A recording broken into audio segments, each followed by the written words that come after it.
के दिव्य उत्सव को लेकर भक्तों में उत्साह चरम पर है। प्राण प्रतिष्ठा समारोह की भव्य तैयारियां चल रही हैं। 2 दिन बाद पूजित अक्षत लेकर 200 कार्यकर्ता पूरे देश में जाएंगे और लोगों को समारोह का आमंत्रण देंगे। इस बार रामनगरी में दीपोत्सव कार्यक्रम भी अद्भुत होगा। 11 नवंबर को यानी दिवाली से एक दिन पहले छोटी दिवाली को भक्तों को त्रेता युग की अयोध्या के दर्शन होंगे। तो कैसी चल रही अयोध्या में तैयारी? दीपोत्सव में इस बार क्या होगा खास? देखिए रामनगरी से एक्सक्लूसिव रिपोर्ट।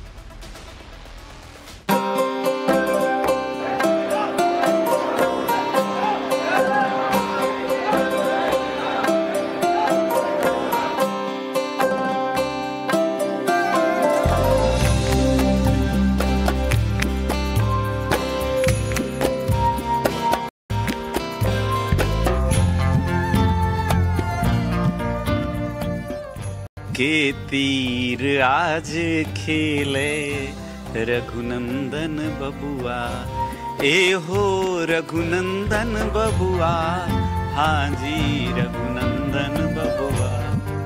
अयोध्या सज संवर रही है, राममय हो रही है।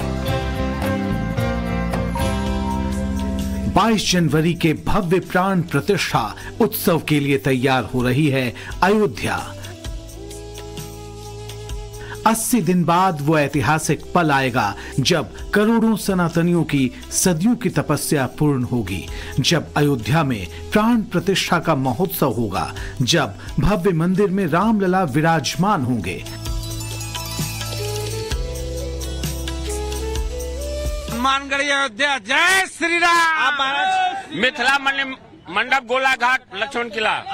बड़ा इंतजार कर रहा है दुनिया भर का राम भक्ति, कब रामलला बने, भव्य और दिव्य मंदिर यहाँ पर देखने को मिले। वो तो जल्दी से जल्दी मिलने वाला है, तो आप क्या उसमें आशा करना है। प्राण प्रतिष्ठा समारोह के लिए रामनगरी में तैयारियां कैसी चल रही हैं? दीपोत्सव के दिन कितनी जगमग दिखेगी अयोध्या? कहां लगाई जा रही है दुनिया की सबसे बड़ी स्क्रीन? और प्राण प्रतिष्ठा को लेकर कैसा है कार सेवकों में उत्साह? ये सब आपको दिखाएंगे, लेकिन पहले 22 जनवरी के प्राण प्रतिष्ठा समारोह का पूरा कार्यक्रम जान लीजिए। प्राण प्रतिष्ठा समारोह अनुष्ठान से 5 दिन पहले यानी 17 जनवरी से शुरू हो जाएगा। 22 जनवरी के दिन दोपहर 12 बजे से 12:45 के बीच शुभ मुहूर्त में प्राण प्रतिष्ठा कार्यक्रम संपन्न होगा। मृगशिरा नक्षत्र में रामलला अपने भव्य मंदिर में विराजमान होंगे। बनारस के प्रकांड विद्वान लक्ष्मीकांत दीक्षित पूरे कार्यक्रम को संपन्न कराएंगे। उनके साथ 120 वैदिक विद्वान भी होंगे।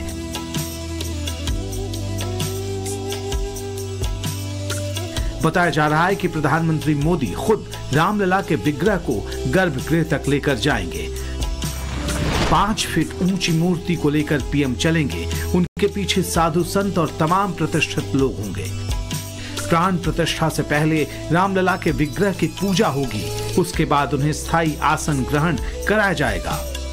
एक अयोध्या की जीवन की जो सबसे बड़ी खुशी है, हम सबका गौरव के अस्तित्व के साथ जो खिलवाड़ की रही थी, आज अस्तित्व हम सबके सामने समझ में आ रहा है कि संतों का अस्तित्व कैसी होती है अयोध्या में। मतलब चारों ओर से अयोध्या को सजाया जा रहा है। किस प्रकार से 14 वर्ष वनवास के बाद भगवान श्री राम आए थे, तो अयोध्या वासियों में कितना उल्लास था, कितनी प्रसन्नता थी, उसका व्यक्त शब्दों में नहीं किया जा सकता।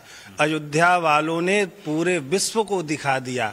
आज उसी प्रकार से अयोध्या को सजाया जा रहा है। प्राण प्रतिष्ठा की तारीख जैसे जैसे नजदीक आ रही है, राम भक्तों और देश भर के साधु संतों का उत्साह बढ़ता जा रहा है। इस बीच समारोह से जुड़ी तमाम रोचक जानकारियां भी सामने आ रही हैं। श्री राम जन्मभूमि तीर्थ ट्रस्ट के मुताबिक प्राण प्रतिष्ठा के दिन देश भर के 5 लाख मंदिरों में विशेष कार्यक्रमों का आयोजन किया जाएगा। इसके लिए 5 नवंबर को देश के 45 प्रांतों से अयोध्या आ रहे कार्यकर्ताओं को पूजित अक्षत समर्पित किए जाएंगे। ये कार्यकर्ता इस अक्षत को अपने साथ ले जाएंगे और देश के सभी शहरों और गांवों तक पहुंचाएंगे।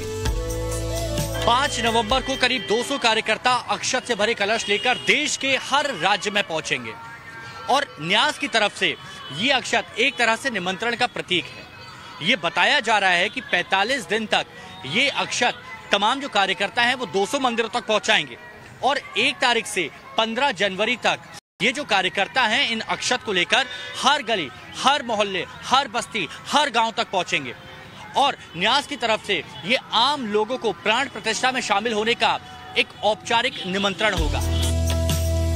22 जनवरी के दिन जब अयोध्या में भव्य कार्यक्रम होगा, प्राण प्रतिष्ठा समारोह चल रहा होगा, तब ये सभी 200 कार्यकर्ता अपने शहर, गांव, मोहल्लों के मंदिरों में मौजूद रहेंगे। मंदिरों में प्राण प्रतिष्ठा का पूरा कार्यक्रम लाइव दिखाया जाएगा। इस दौरान वहां हजारों भक्तों की मौजूदगी होगी, भजन कीर्तन कार्यक्रम चलेंगे, करोड़ों लोग रामलला की भक्ति में लीन नजर आएंगे।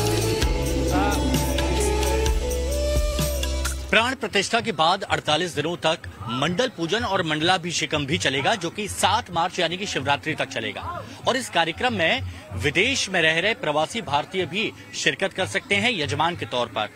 और हर कार्यक्रम अयोध्या में इस तरह से संपन्न कराया जा रहा है मानो वो सदी का पहला और आखिरी कार्यक्रम हो। प्राण प्रतिष्ठा समारोह से पहले अयोध्या में दीपोत्सव को लेकर भी भव्य तैयारियां चल रही हैं। 11 नवंबर को दीपोत्सव में इस बार 24 लाख दियों का विश्व रिकॉर्ड तो बनेगा ही, साथ ही त्रेता युग की अयोध्या की झलक भी पूरी दुनिया देखेगी।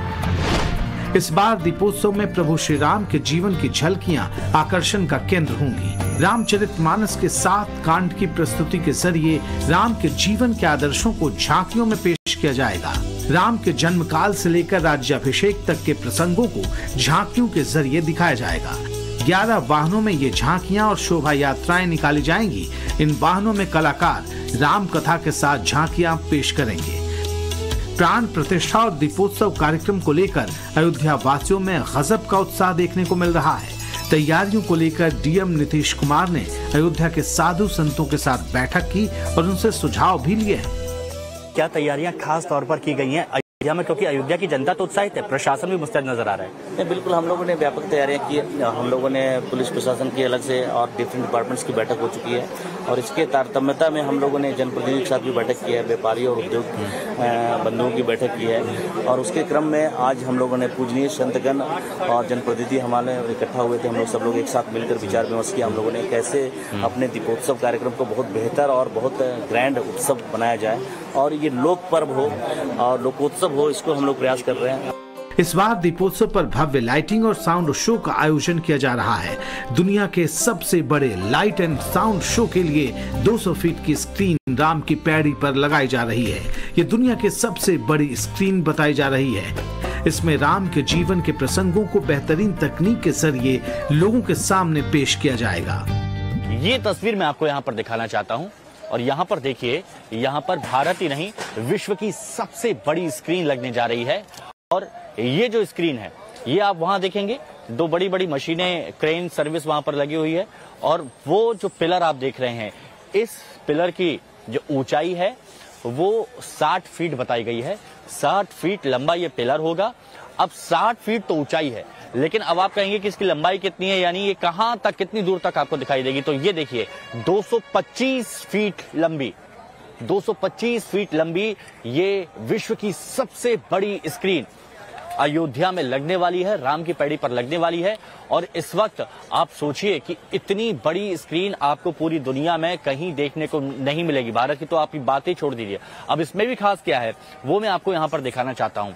यहाँ पर अगर आप देखेंगे तो ये 225 फीट लंबी जो ये स्क्रीन यहाँ पर लग रही है, 60 फीट ऊपर तक यहाँ पर पर्दा जाएगा और ऊपर के 20 फीट तक वो पर्दा रहेगा। जो ऊंचाई आप देख रहे हैं वहां के 20 फीट तक ये पर्दा रहेगा। और उसके बाद ये जो आप दीवार देख रहे हैं, जो मंदिर की तरह की दीवारें हैं, ये 25 से 30 फीट करीबन खाली छोड़ दिया जाएगा। 30 से 35 फीट यहाँ पर, 25-30 फीट यहाँ पर कहा जा रहा है, इसको यहाँ पर खाली छोड़ दिया जाएगा और ऊपर एक पर्दा लगेगा। जब शाम को सरयू मैया की आरती होगी और आरती होने के बाद जब यहाँ पर लोगों की अथाह भीड़ होगी, जो ये कहा जा रहा है हजारों ही नहीं लाखों की तादाद में जब लोग यहाँ पर पहुंचेंगे, तो इसी जगह से बैठकर वो यहाँ पर राम कथा हो या फिर अयोध्या की इतिहास से जुड़ी कई कथाएं हो, राम जी से जुड़ी कई कथाएं हो, वो यहाँ पर वो देख भी सकते हैं। और जब 1 घंटे का ये प्रदर्शन हो जाएगा तो यहां से वो स्क्रीन पूरी तरह वहां बिल्कुल एंड हो जाएगी। दीपोत्सव के दिन रूस, श्रीलंका, सिंगापुर और नेपाल से आए कलाकार रामलीलाएं पेश करेंगे। इसके साथ 21 राज्यों की रामलीलाओं और रामायण परंपरा पर आधारित लोक प्रस्तुतियां भी होंगी। राम की पैड़ी पर 200 फीट की स्क्रीन पर 5 साल तक रामायण और राम से जुड़ी कथाएं दिखाई जाएंगी। फ्रेम स्ट्रक्चर्स पे सबसे बड़ा स्क्रीन होगा वर्ल्ड का, जो फ्रेम पे बना होगा। और ये गिनीज वर्ल्ड रिकॉर्ड में भी आएंगे, वो टीम आएगी, उसको देखेगी, उसका स्पेसिफिकेशन देखेगी, उसके बाद वो उसको फाइनलाइज करेगी। और हम लोग चाह रहे हैं कि इसको स्थायित्व भी प्रदान किया जाए। पिछले सालों में 3 दिन का कार्यक्रम होता था, हम लोग जो मेन कार्यक्रम के बाद, मुख्य कार्यक्रम के बाद भी लाइट एंड साउंड प्रोग्राम को हम लोग लगभग 18 से 20 शोज आयोजित करते थे कि ज़्यादा से ज़्यादा श्रद्धालु भक्तगण हम इस कार्यक्रम को देख पाएँ और उसका आनंद ले सकें। तो इसके दृष्टिगत इस बार हम लोगों ने और भी व्यापक उसमें सुधार किया है। बहुत से लोगों के मन में सर शंका होती है, इस बार हम लोगों ने 5 साल के लिए कर दिया है। ये जो कार्यक्रम है, जो लाइट एंड साउंड का प्रोग्राम है, वो 5 साल तक चलेगा। दीपोत्सव के साथ अयोध्या में उत्सवों की एक ऐसी श्रृंखला शुरू होगी जो प्राण प्रतिष्ठा महोत्सव तक जारी रहेगी। यानी अगले 80 दिन अयोध्या में एक के बाद एक उत्सव होते रहेंगे और माहौल हर तरफ राममय नजर आएगा।